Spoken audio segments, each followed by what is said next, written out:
Olá, caros ouvintes, sejam bem-vindos a mais um episódio aqui do vosso podcast Conversa, o vosso podcast Política, e chegamos então ao momento dos debates legislativas para 18 de maio. Portanto, todos aqueles que puderem votar, desloquem-se à vossa mesa de voto no dia 18 de maio e votem, porque quanto mais esclarecido tiver o Parlamento, quanto mais ele for refletivo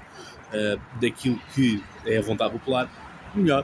está o Parlamento, melhor serão as decisões políticas, porque espelham aquilo que é a realidade portuguesa. Portanto, vamos dizer um não à abstenção e vamos votar, não importa onde quer que seja o vosso voto. Esta jornada de debates legislativas começou com um debate entre Paulo Raimundo e Luís Montenegro, portanto, o líder da coligação da CDU com a coligação da AD. Aquilo que nós tivemos é aquilo pelo qual, honestamente, não me tem apetecido em nada gravar sobre política, porque hoje em dia, tal como foi também capa do jornal O Diabo, o qual todas as semanas continuo a escrever, é que já não temos política de discussão real, passamos a ter sim política de soundbites, política de manchetes. E esse tipo de política para mim vale zero, porque não acrescenta rigorosamente nada. Portanto, estamos a falar de pessoas que mandam soundbites, cavalgam os soundbites e tudo mais. E, portanto, isso para mim,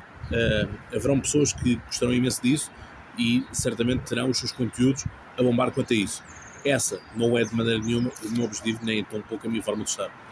Porque aquilo que me interessa a mim é discutirmos a política pura e dura, ou seja, percebemos que é que uma medida tem reais efeitos numa determinada população, pelo menos, e portanto, assim, desta maneira, não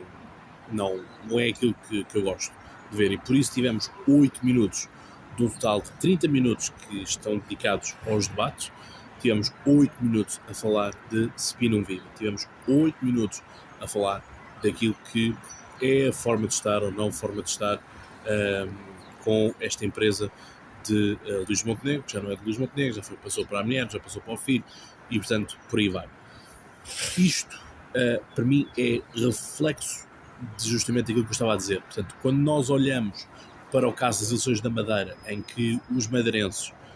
que para mim não são portugueses de segunda, nem cidadãos de segunda, portanto, têm um mérito todo como qualquer outro português, como é óbvio. Portanto, tivemos um caso de suposta corrupção no governo de Miguel Albuquerque. Enfim, as coisas foram provadas, não foram provadas, uns vão dizer que sim, outros vão dizer que não, vale o que vale, mas a questão é, os madeirenses disseram, portanto, todo o alarido que foi criado produziu sério efeito e, portanto, o que nós queremos é algo que funcione, algo que tenha real impacto. E, portanto, basta nós olharmos para o caso da Câmara de Oeiras, em que toda a população diz, ok, é verdade que o Isaltino pode ter ido preso e tudo mais, mas a questão é que foi o Presidente da Câmara que fez as coisas. Estamos a falar da Câmara Municipal de Oeiras, estamos a falar do Conselho de Oeiras, que é o conselho com mais habilitações literárias que temos no norte e sul do país, é onde temos maior ensino superior e, portanto, não vamos acreditar que sejam pessoas que votam ingenuamente por isso. Portanto, temos aqui a realidade de Oeiras, temos a realidade da Madeira, e esta realidade pode-se traduzir justamente para a realidade nacional no que toca à questão legislativa. Ou seja, nós olhamos para este cenário e temos parte da população que viu o que tinha a ver em relação à questão da Spinum Viva. Para mim, a questão da Spinum Viva não é algo que me apoquente, porque é natural todos nós termos um passado político, um passado como trabalhadores, como empresários, como isto, como aquilo. Portanto, ou seja, se há alguém que dedicou uma vida inteira a esta empresa para fazê-la crescer, para fazer tudo mais, reparem, nós continuamos a ter deputados que são advogados, em exclusividade ou não, em alguns casos, e não fecharam os seus escritórios de advogados. E nós sabemos que nos escritórios de advogados faz-se imenso lobbying. Aliás, eu estive em Washington, tive alguns desses escritórios também, na K Street, mas toda a gente sabe que em K Street não se passa nada. E aquilo que nós olhamos é aqui 2 pesos, 2 medidas. Não é? Portanto, ou seja, olhamos para este alarido todo da Spinum Viva, que para mim é alarido, vemos os jornalistas a querem espremer isto até mais não. Houve jornalistas, houve comentadores a porem-se no ridículo de acharem que o Paulo Raimundo ganhou o debate a Luís Montenegro. Não sei como, porque aí o que nós temos é o Paulo Raimundo que só soube carregar nas tónicas velhas da cassete comunista de que o Montenegro devia-se demitir. Isto foi uma fuga para a frente. Esta situação vai continuar, ou seja, mesmo depois da eleição, mesmo depois dos portugueses dizerem assim, no cenário em que Luís Montenegro ganha as eleições e quem sabe com maioria absoluta, porque o cenário está em aberto, todos os cenários estão em abertos, não é? E portanto, olhar para isto e vermos comentadores ad náusea a querer que se fale de Spinum Viva, quando a maioria dos portugueses já estão cansados disso, já não querem saber disso para nada, acho que honestamente começamos a ver nos objetivos de alguma comunicação social em que preferem destabilizar, preferem aquilo que é o fait divers para entreter, para gastar horas e horas a fio de programa com nada, com lixo. Portanto, isso para mim não me vale a pena. Depois tivemos aqui, ainda no segmento de Paulo Raimundo, tivemos aqui um alerta de vitimização por parte de Paulo Raimundo em relação a Luís Montenegro, que obviamente Luís Montenegro está aqui no seu papel de defesa e portanto ele vai ter que passar seguramente 5 minutos do seu debate a ter que se defender de ataques disto e daquilo. Portanto, se assim foi com o PCP, não vai ser diferente com o Bloco de Esquerda, porque a linha de argumentação é a mesma que Paulo Raimundo diz aqui, em que a ideia de que Luís Montenegro foi beneficiado com pagamentos e mostrar que Luís Montenegro é o caso prático da promiscuidade entre o capital e o poder político. Portanto, este vai ser um ilustre, portanto, para o próprio debate que vai ser com o Bloco de Esquerda, certamente que irá ser neste cenário, neste envolto, de que o capital dorme na mesma cama que o poder político e que Luís Montenegro é fruto disso. E, portanto, aqui a questão da propaganda e dos interesses económicos que aqui acabam por ser espelhados, enfim, para mim não me é suficiente e lá está. Continuamos aqui com o Luís Montenegro, que continua a dizer que respondeu a tudo, respondeu às políticas, respondeu aos jornalistas, fez o comunicado, fez respostas por escrito também às bancadas do Bloco de Esquerda e do Chega que fizeram perguntas, o PS nunca chegou a fazê-lo, e depois manda aqui uma frase que é duas frases que para mim são chave nesta questão e que para mim encerra esta questão da Spinum Viva, que é: eu não posso ser excusado por ter trabalhado e diga-me qual é que é a medida que eu fiz que tenha a ver com a minha vida privada, com portanto, que haja aqui uma real promiscuidade entre aquilo que é o seu cliente, como por exemplo Solverde, que nós temos o caso de António Costa fazer benefício a Solverde, mas isso também já não interessa para muitos comentadores e jornalistas, é o que é. Depois, para mim, o Luís Montenegro faz aquilo que para mim era aquilo que era expectável de fazer e aquilo que é necessário fazer, que é fazer uma enxurrada daquilo que foi feito. Portanto, a questão de baixar os impostos, abaixar o IRS jovem, o aumento das pensões, mais o complemento solidário, a valorização das carreiras, mais com a participação dos medicamentos, a questão do IMT e, portanto, a isenção de IMT para a compra da primeira casa aos jovens. Quer dizer, há aqui todo um trabalho do governo que é necessário pormos aqui em equação, que é, passado um ano, estamos melhor ou estamos piores. E naquilo que Montenegro conseguiu fazer muito bem esse jogo, foi também o jogo que Donald Trump fez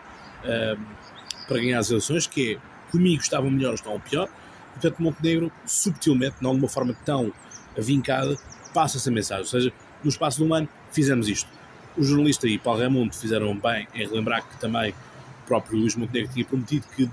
dali a um ano, num ano de governação, a questão dos médicos de família estaria resolvida. A verdade é que não está resolvida. E, para mim, o capítulo da saúde é o capítulo mais frágil da governação de Luís Montenegro, porque, como ele diz, a economia cresceu 1,9%, portanto, há aqui vários indicadores que estão a funcionar. A questão da saúde, temos falta de saúde, de elementos na saúde, e também a educação para mim não está a funcionar tão bem quanto isso, porque continua a haver muitos alunos sem aulas por falta de professores. Portanto, esses para mim são os 2 pontos onde esta governação, este governo da AD, não cumpriu as expectativas e aquilo que eles próprios se propuseram, e Luís Montenegro fez aquilo que é o básico, que é dizer, ok, vamos tentar então daqui para a frente fazer. Mas a questão, para mim, ficou ontem bem espelhada, é uma frase engraçada que até é que o próprio Luís Montenegro diz: eu fiz aquilo que qualquer comunista quer, portanto, aumentar as pensões, aumentar os salários. Portanto, há todo aqui um conjunto de coisas bem feitas, para todos os efeitos, estão bem feitas, que, lá está, chega a cair no ridículo e mostra-nos como a política portuguesa e a política no geral é dominada pelo taticismo político, ou seja, eu vou votar não só porque não, ou nem vou discutir isso porque tenho pensamentos, tenho barreiras ideológicas nessa parte. Na questão justamente aqui da saúde, foi o tema que mais se debateram enquanto pasta ministerial, em que o PCP fala que o SNS está mal porque não tem profissionais para fazer gestão, enquanto que, obviamente, que a AD escuda-se nestas novas parcerias público-privadas, porque diz que existem os hospitais e unidades de saúde que tiveram as duas realidades, tiveram a realidade de serem geridas em parceria público-privada e tiveram realidades geridas pelo Estado, e isso é algo que as pessoas dizem, pelo menos com as informações que vêm, é que estariam melhor naquilo que foi a gestão privada. Portanto, é o que é. Portanto, a ideia de que o Serviço Nacional de Saúde é a trave mestra do Sistema Nacional de Saúde. Não é? Portanto, ou seja, isto é uma frase também que faz um pouco lembrar as ideias liberais, ou seja, os liberais falam sempre em Sistema Nacional de Saúde e não em Serviço Nacional de Saúde, porque para o liberal, para a iniciativa liberal, é mesmo esta questão de pouco importa para quem é que faz o serviço ou não faz o serviço, se é do setor social, portanto, Santa Casas e afins, ou se é o Estado, ou se é o privado. Portanto, daí falaste de um Sistema Nacional de Saúde e não um Serviço Nacional de Saúde, ou seja, quase que a ideia, lá está, de esquerda, de fazer algo dentro tudo do Estado, não é? Portanto, aqui depois o Montenegro faz um paralelo de, estamos aqui a falar entre beneficiar o utente versus o Estado ter o controle de tudo. Portanto, o que é que nós queremos? O que é que nós retiramos aqui da coisa? Por outro lado, aquilo que o Paulo Raimundo fala bem é a questão da baixa do IRC. A questão da baixa do IRC traz, lá está, um bocadinho também à semelhança da comunicação de Trump, é a questão de fazer algo objetivo, que é esta baixa do IRC daria para fazer, portanto,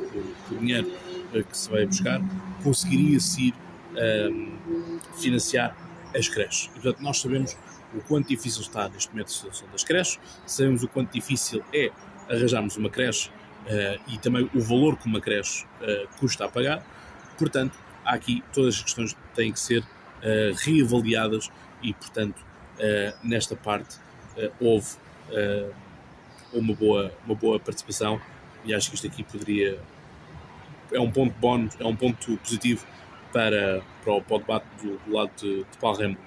No caso de Montenegro, falo da questão de executar o PRR e ainda colocaram mais verba do PRR para a saúde, ou seja, mostrar que os temas da saúde são mais profundos daquilo que eram, aparente, e portanto é preciso fazer mais investimento e tudo mais, mas já sabemos de experiência prévia que o problema da saúde não se resolve pondo apenas mais dinheiro para cima do projeto, ou seja, se calhar esta gestão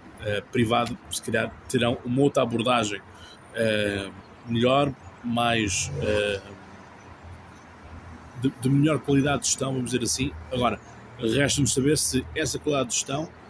equivale a um produto de qualidade na mesma, ou se, por outro lado, vamos ter apenas a caça ao dinheiro, e portanto vamos ver o que é que isso vai dar, porque lá está, aqui a ideia de, se por um lado temos a ideia de Paulo Raimundo, que é, se tiramos o dinheiro das empresas, esse dinheiro tem que ser tiramos o dinheiro das empresas, aliviamos os impostos em relação às empresas, esse mesmo alívio devia ser colmatado, devia ser inserido para a melhoria das qualidades e do salário e tudo mais. Verdade também assim o temos do lado de Montenegro, que diz que libertar as empresas dos impostos é também aliviar, permitir que as empresas tenham mais dinheiro para apostar na tecnologia, na inovação e obviamente também em mais salários. A questão é que tudo isto na teoria é muito bonito, mas todos nós sabemos que existem gestores e gestores, patrões e patrões, e malta que é mais avarento ou menos avarento e que aposta mais ou aposta menos naquilo que é naquilo que são os trabalhadores, portanto, não, ao fim e ao cabo, na mão de obra. Não é? Portanto, depois temos aqui a questão da habitação social, por exemplo, que passaram de 6 mil para 59 mil habitações públicas, sendo que há muitas que ainda não foram entregues, mas este é o número que Luís Montenegro avança. Já o PCP recusa a apostar naquilo que ele chama investir na guerra, portanto é preciso investir na paz, é investir em construir comboios, medicamentos e fazer este desvio de dinheiro para a guerra impede fazer esse tipo de investimentos.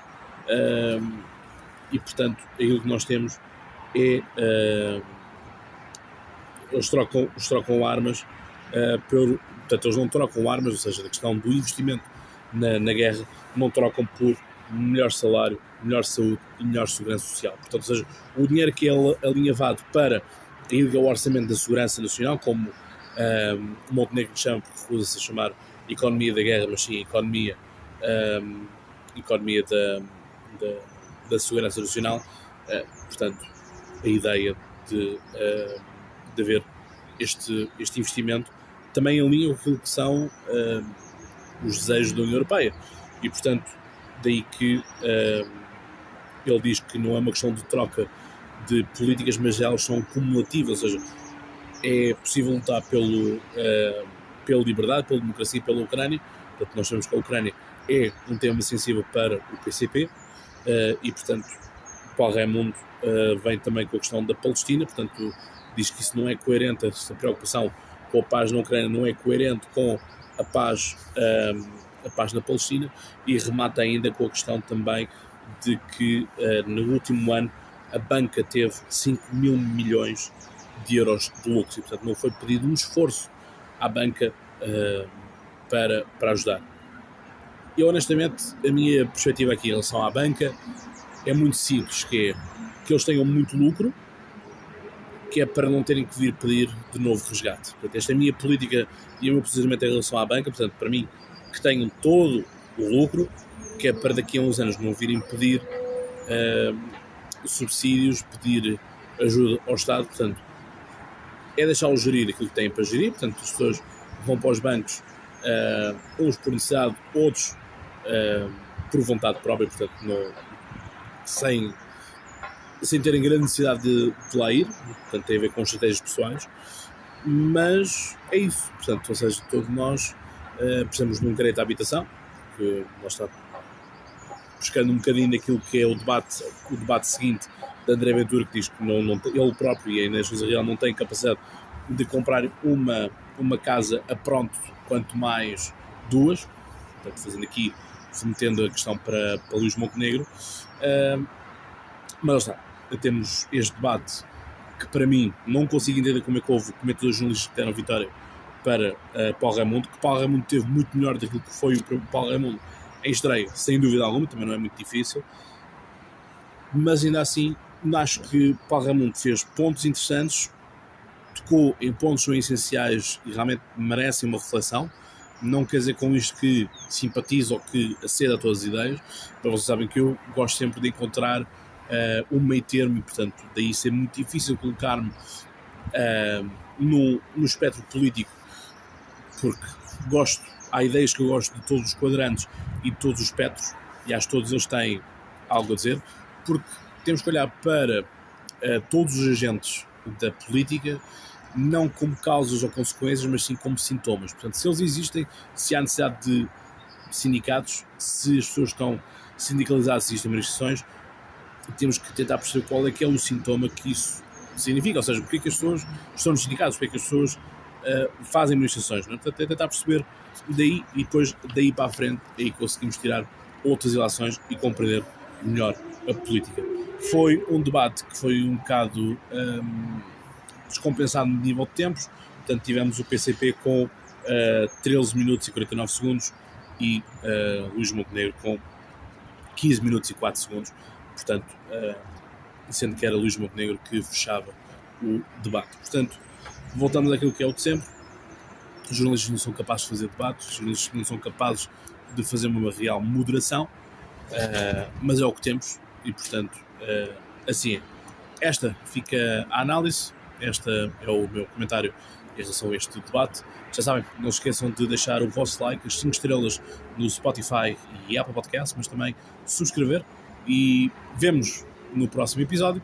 E como vocês sabem, e mais de cor, até lá tenham boas conversas e já agora, dia 18 de maio, votem. Um abraço.